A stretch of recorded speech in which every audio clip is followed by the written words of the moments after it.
Você é o tipo de pessoa que está sempre com a razão? Você já tentou demonstrar que está sempre com a razão, mesmo não tendo certeza ou mesmo não estando com a razão? O que é que você prefere na prática, ser feliz ou ter razão?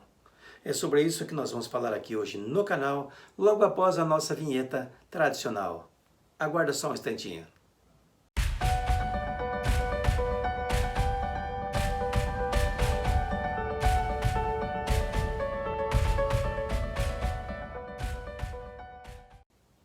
Olá, tudo bem? Aqui é o professor Jerônimo, seu coach de alta performance para gestão de negócios, empreendedorismo e liderança. E o assunto de hoje aqui é como ter sempre razão todas as vezes em que você discute. Como você pode ter sempre razão.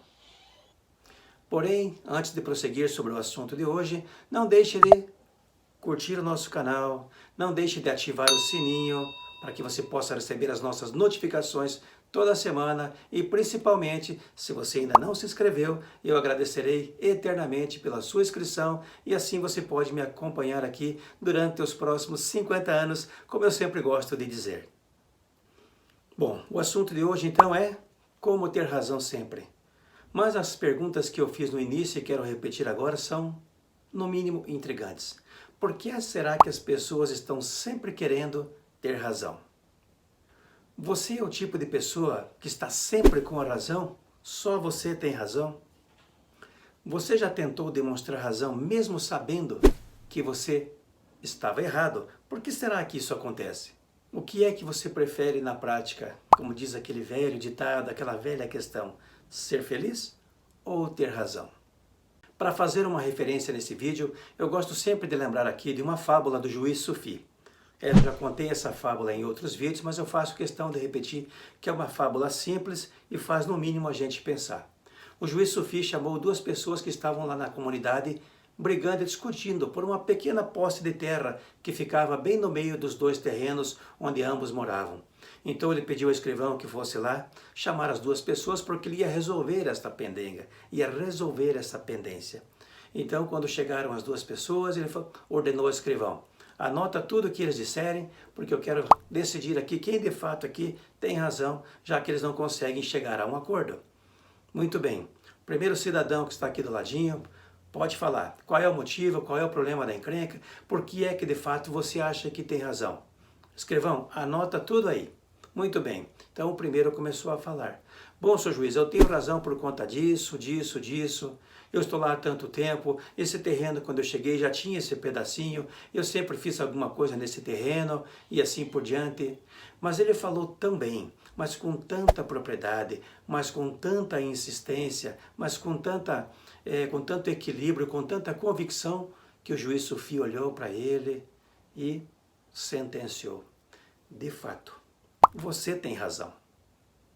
Mas o cidadão que estava do lado direito do juiz falou: calma, seu juiz, eu não falei ainda, eu não tenho direito a falar, o senhor não vai ouvir a minha versão? Ah, perfeito, o senhor também pode falar, então fala.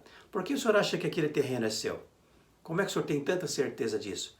Veja só, seu juiz, eu tenho certeza por isso. E foi falando durante uma meia hora tudo o que ele imaginava que podia ser.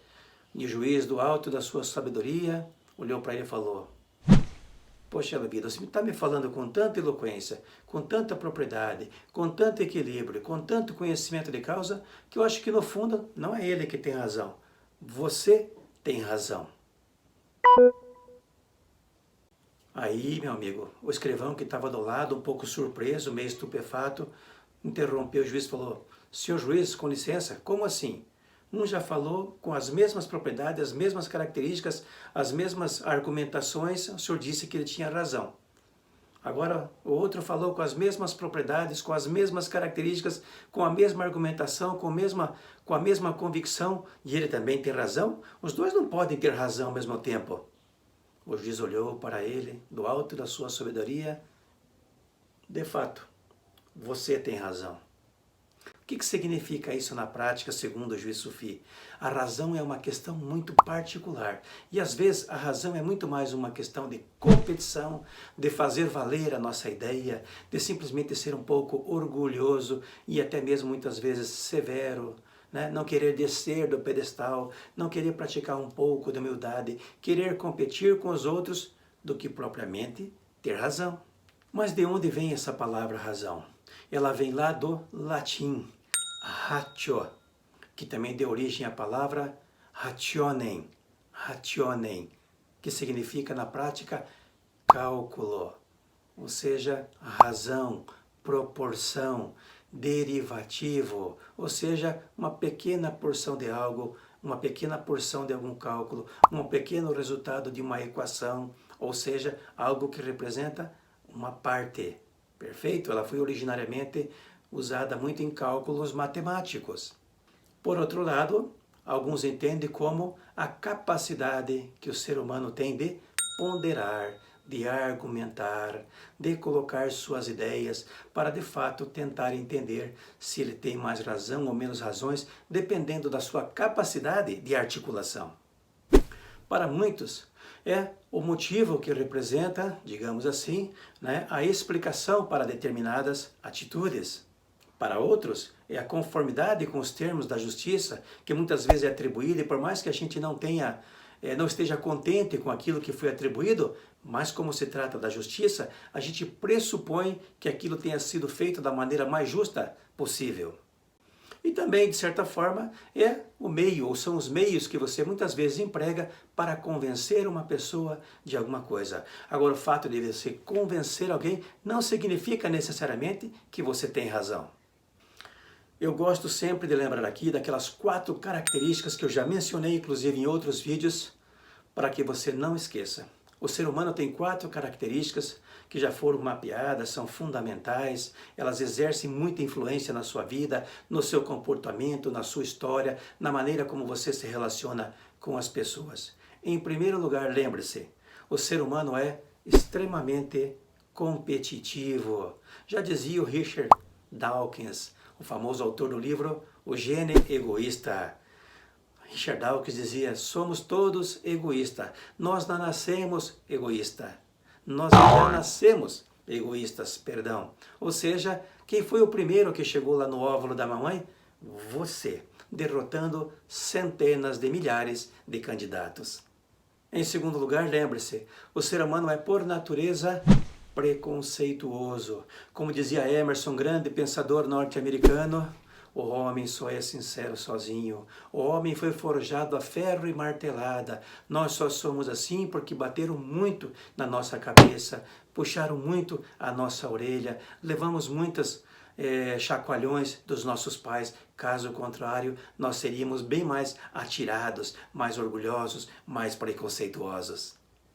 Terceiro ponto é que o ser humano é de fato muito impulsivo. Ele faz as coisas na maioria das vezes sem pensar, sem raciocinar, sem levar em conta determinados pontos ou argumentos, pela sua própria natureza competitiva. Então a gente costuma justificar tudo. Dificilmente a gente aceita o erro. A gente não foi preparado para errar e tampouco para não competir. E por fim, lembre-se, o ser humano é altamente influenciável. Você vai bem até um determinado ponto, quando você encontra que tem argumentações tão boas quanto você, ou de certa forma, melhores até do que as tuas argumentações. Então o que é que você faz? Você volta para aquele seu estágio original, primitivo, que é basicamente a competição. Então essas 4 características, a tua competitividade, a tua influência, o teu preconceito e a tua impulsividade é que muitas vezes faz com que, em vez de você ter razão, você perca completamente a razão. É simples assim. Mas por que isso de fato acontece? Na maioria das vezes acontece porque nós não nos preparamos para ter razão, porque nós só queremos vencer, só queremos ganhar. Como a nossa competitividade é grande, não nos ensinaram a perder quando éramos pequenos, não nos ensinaram a chegar em segundo, terceiro e quarto lugar. Não, sempre nos disseram que nós tínhamos que estar lá na frente, sempre vencendo, sendo melhor, sendo mais forte, ou mais rápido, mais isso e mais aquilo. Perfeito? Então a gente precisa repensar alguns pontos. Então eu vou deixar aqui algumas dicas essenciais, na verdade 6 dicas importantes aqui para você trabalhar um pouco, digamos assim, esse teu interior, essa tua forma impulsiva, esse teu preconceito, essa tua competitividade, esse egoísmo de uma maneira geral e principalmente aquela influência que você sofre. Nós não precisamos ter o tempo todo razão. Há momentos em que a gente vai ter razão e outros não, que a gente vai ganhar e outros a gente vai perder. Mas como é que de fato a gente consegue se posicionar melhor? Se a gente de fato analisar com calma, com paciência, com elementos e ser um pouco mais ponderado na conversa. Vamos ver como é que isso funciona? Primeira dica então. Concentre-se no problema. Qual é de fato o problema? O que é que você está discutindo? O que é que vale no final das contas? Por que é que essa discussão ganhou força, aflorou? Será que de fato você analisou pelo prisma correto, pelo ponto de vista correto? Será que você tem todos os elementos ou você está simplesmente competindo? Segundo ponto importante, esclareça percepções. As pessoas pensam e enxergam as coisas de maneiras diferentes. Como eu sempre digo aqui, e para os meus alunos principalmente, não é o que eu digo, é o que você do outro lado da câmera percebe.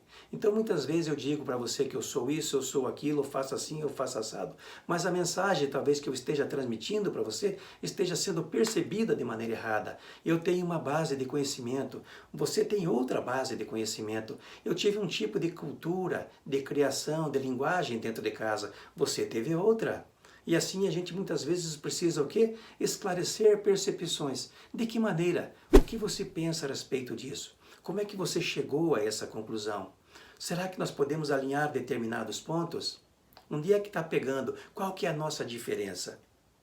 Terceira dica bacana, seja flexível com relação aos pontos de vista alheio. Como eu disse anteriormente, né? A gente enxerga as coisas de maneira diferente. As pessoas muitas vezes têm a sua formação, a sua história, a sua cultura, a sua biologia, a sua linguagem e principalmente a sua história pessoal de maneira diferente. Então, às vezes, os pontos de vista não são os mesmos. Por mais que a gente esteja talvez tentando chegar a algum lugar, os pontos de vista são diferentes. Como eu falei anteriormente, as percepções são diferentes. O que vale para mim, muitas vezes, não vale para você. Não é uma questão de princípios, é uma questão de valores, de educação, de modo como nós somos moldados ao longo da nossa vida. Quarto ponto importante, aceite diferenças de opinião e de enfoque. O que significa isso? Muitas vezes eu não preciso, eu sempre digo essa máxima, o pessoal dá muita risada e é uma grande verdade.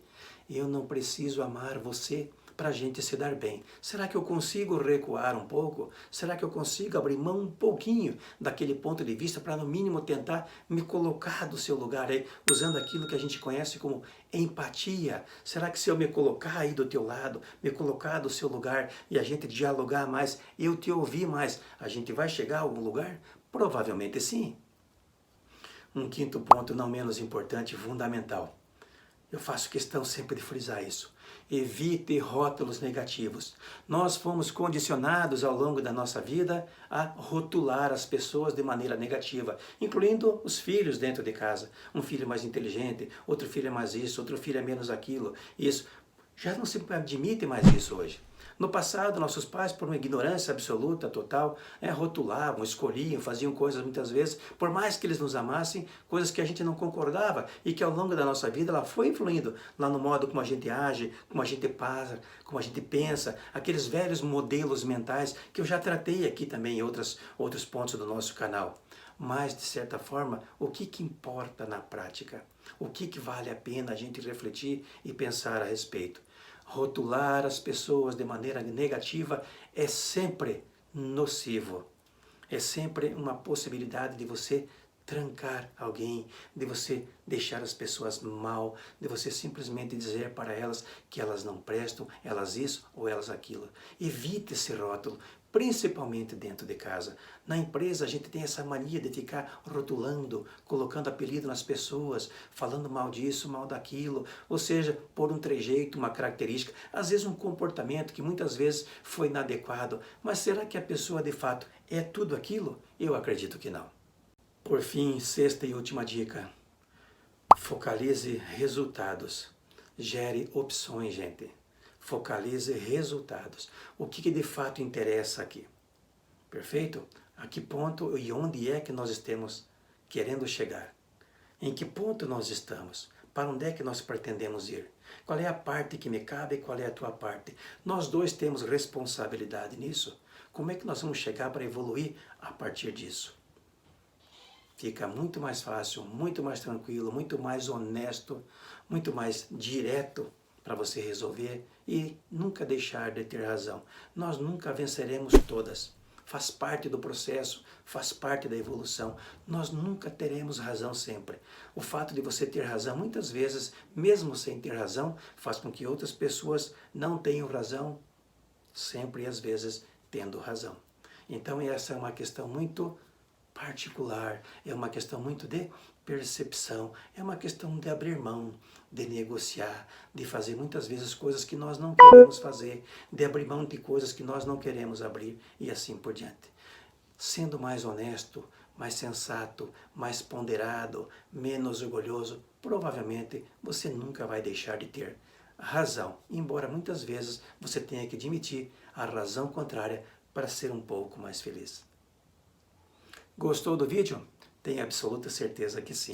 Então não esquece, deixa aqui o seu like, não esquece de ativar o sininho para receber as nossas notificações e se você ainda não se inscreveu, inscreva-se no canal, ajude-nos a impulsionar e permanecemos juntos aqui, quem sabe, pelos próximos 50 anos, se Deus quiser. Mais uma vez, muito obrigado por assistir esse vídeo, por compartilhar e por estar aqui mais uma vez comigo, presente nesse vídeo.